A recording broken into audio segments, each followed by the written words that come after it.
ঐতিহাসিক ডায়মন্ড হারবারবাসীর জন্য মুখ্যমন্ত্রী মমতা বন্দ্যোপাধ্যায়ের হাত ধরে উদ্বোধন হলো নবনির্মিত ঐতিহাসিক লালপোল। ব্রিটিশ আমলে ডায়মন্ড হারবার মগরাহাট ক্রিক খালের উপর যাতায়াতের সুবিধার্থে ইংরেজ সরকারের আমলে তৈরি হয়েছিল লালপোল। দীর্ঘদিন ধরে রক্ষণাবেক্ষণে যাতায়াতের অনুপযোগী হয়ে ওঠে এই লালপোল। ডায়মন্ড হারবার লোকসভা কেন্দ্রের সাংসদ অভিষেক বন্দ্যোপাধ্যায়কে এই লালপোল পুনর্নির্মাণ করার জন্য ডায়মন্ড হারবার পৌরসভার তরফ থেকে আবেদন পাঠানো হয়। সেই আবেদনে সাড়া দিয়ে ডায়মন্ড হারবার লোকসভা কেন্দ্রের সাংসদ অভিষেক বন্দ্যোপাধ্যায় রাজ্যের পূর্ত দফতরে সহযোগিতায় আনুমানিক 13 কোটি টাকা ব্যয়ে 4 বছর ধরে ডায়মন্ড হারবারের ঐতিহাসিক লালপোল সংস্কারের কাজ শুরু করা হয়। পাশাপাশি ডায়মন্ড হারবারে যানজট নিয়ন্ত্রণ করার জন্য লালপোলের পাশেই একটা ব্রিজ নির্মাণ করে দিয়েছিলেন অভিষেক বন্দ্যোপাধ্যায়। ডায়মন্ড হারবারবাসীদের দীর্ঘ অপেক্ষার অবশেষে বীরভূমের প্রশাসনিক সভা থেকে ডায়মন্ড হারবারের ঐতিহাসিক লালপোলের ভার্চুয়াল মাধ্যমে শুভ উদ্বোধন করলেন রাজ্যের মাননীয় মুখ্যমন্ত্রী মমতা বন্দ্যোপাধ্যায়।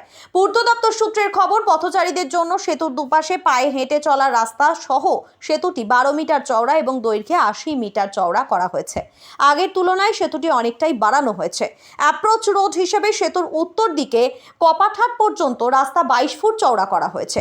সেতু জুড়ে অত্যাধুনিক আলোর ব্যবস্থার পাশাপাশি সেতুতে প্রবেশপথে অত্যাধুনিক সেতুর সৌন্দর্য বৃদ্ধি করতে আধুনিক ভাস্কর্য নির্মাণ, সামাজিক সুরক্ষায় বৃক্ষরোপণের দিকেও নজর দিয়েছে প্রশাসন। ডায়মন্ড হারবারের তৃণমূল পর্যবেক্ষক সামিম আহমেদ বলেন, সাংসদের প্রচেষ্টাতেই লালপোল নতুন রূপে গড়ে উঠেছে, ফলে বহু মানুষ উপকৃত হবেন। ডায়মন্ড হারবার স্টেশন বাজার থেকে কপাঠাট পর্যন্ত বাইপাস রাস্তাও চালু করা হবে। এই কথা অনস্বীকার্য যে ডায়মন্ড হারবার শহরের ঐতিহাসিক স্থাপত্যগুলির মধ্যে এই সেতু উল্লেখযোগ্য। প্রসঙ্গত 19 শতকের শেষের দিকে ডায়মন্ড হারবার মগরাহাট খালের উপর ব্রিটিশ আমলে তৈরি হওয়া লোহার কাঠামো ভিত্তিক লালপোল সময়ের বিবর্তনে ক্রমশই ব্যবহারের অনুপযোগী হয়ে উঠেছিল। বারংবার প্রশাসনিক তরফে সেতুর স্বাস্থ্য পরীক্ষা, অবশেষে ডায়মন্ড হারবার সহ সংলগ্ন এলাকাবাসীর স্বার্থে প্রশাসনিক তরফে গত 2021 সালে সর্বসাধারণের চলাচলের জন্য বন্ধ করে দেওয়া হয় সেতুটি। এরপরই শুরু হয় নতুন সেতু নির্মাণের কাজ। এখানেই শেষ নয়, কপাঠাট থেকে লালপোল হয়ে নতুন পোলের মোড় পর্যন্ত জাতীয় সড়ক সংযোগকারী প্রায় 1 কিলোমিটার এই রাস্তাটি বাইপাস হিসেবে পরিচিত হবে। মঙ্গলবার এই উদ্বোধনী অনুষ্ঠানে উপস্থিত ছিলেন দক্ষিণ 24 পরগনা জেলা শাসক সুমিত গুপ্তা। এছাড়াও উপস্থিত ছিলেন ডায়মন্ড হারবার মহকুমার শাসক অঞ্জন ঘোষ, ডায়মন্ড হারবার বিধানসভার বিধায়ক পান্নালাল হালদার। এছাড়া উপস্থিত ছিলেন ডায়মন্ড হারবার পুলিশ জেলার পুলিশ সুপার রাহুল গোস্বামী ও ডায়মন্ড হারবার পুলিশ জেলার অতিরিক্ত পুলিশ সুপার মিথুন কুমার দে। এছাড়া উপস্থিত ছিলেন ডায়মন্ড হারবার পৌরসভার চেয়ারম্যান প্রণব দাস, ডায়মন্ড হারবার পৌরসভার ভাইস চেয়ারম্যান রাজশ্রী দাস। এছাড়াও উপস্থিত ছিলেন অরুময় গাইন সহ ডায়মন্ড হারবার পৌরসভার 16টি ওয়ার্ডের কাউন্সিলররা। অমিত হালদার নামে ডায়মন্ড হারবারবাসী, তিনি বলেন, লালপোলটা ব্রিটিশ পিরিয়ডে তৈরি হয়েছিল 4-5 বছর আগে। এই ব্রিজটি একদম দুর্বল হয়ে গিয়েছিল, মানুষ যাতায়াত করতে পারছিল না। আমাদের ডায়মন্ড হারবারের প্রিয় সাংসদ ওনার নিজের উদ্যোগে 13 কোটি টাকা ব্যয় করে নতুন রূপে লালপোলটি তৈরি করে দিয়েছেন, যার ফলে ডায়মন্ড হারবারবাসী খুবই উপকৃত।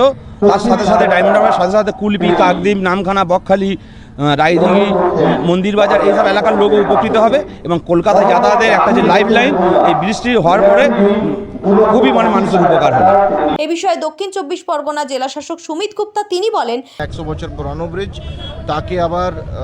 তাকে ভেঙে আবার নতুন ব্রিজ তৈরি করা হলো। আমাদের এই আজকে অনুষ্ঠানে আমাদের এমএলএ সাহেব রয়েছেন, আমাদের এসপি সাহেব রয়েছেন, এডিশনাল এসপি ছিলেন, এসডিও ডায়মন্ড হারবার, পৌরসভার চেয়ারম্যান, আমাদের ডায়মন্ড হারবার 1, ডায়মন্ড হারবার 2 ব্লকের সভাপতি, সহকারী সভাপতি, অন্যান্য বিশিষ্ট সোশ্যাল ওয়ার্কার এখানে রয়েছেন। এই ব্রিজটা কাজ পিডব্লিউডি তৈরি করলো, প্রায় 13 কোটি টাকা এই ব্যয় করে এই ব্রিজটা তৈরি হলো। আমরা হয়তো এই ব্রিজটা তৈরি হলো, আমরা খুব খুশি। এই ব্রিজ মাননীয় মুখ্যমন্ত্রী হাত দিয়ে ভার্চুয়ালি এটা উদ্বোধন হলো হয়েছে। অ্যাপ্রোচ রোডটা ওয়াইডেনিং হয়ে গেলে আরও সুবিধা হবে। দুদিকেই গাড়ি চলাচলের জন্য কবে থেকে চালু করে দেওয়া? গাড়ি এখনই এটা চলাচলের জন্য করে দেওয়া হবে, কিন্তু তার সাথে সাথে দুদিকে যে অ্যাপ্রোচ রোড আছে সেটার ওয়াইডেনিং এর কাজটাও একসাথেই চলছে। পুরোটা কমপ্লিট হলে আমাদের অনেকটা যানজট মুক্ত হবে। আমাদের গাড়ি চলবে। হ্যাঁ, কতটা লোক নিষেধাজ্ঞা রাখছে? কোনো নিষেধাজ্ঞা বা বিশেষ কোনো এক্ষুনি কিছু নেই, আমরা কিছুদিন দেখার পরে হয়তো আমরা পুলিশের বাকিদের যা এখানে ফিডব্যাক থাকবে সেটা নিয়ে হয়তো আমরা ডিসিশন নেব। ধন্যবাদ, থ্যাংক ইউ। আপনারা দেখছেন news.in, একতরফা নয়, নিরপেক্ষ খবর। আপডেটেড থাকতে সাবস্ক্রাইব করুন আমাদের চ্যানেল news.in আর বেল আইকনটি প্রেস করতে ভুলবেন না।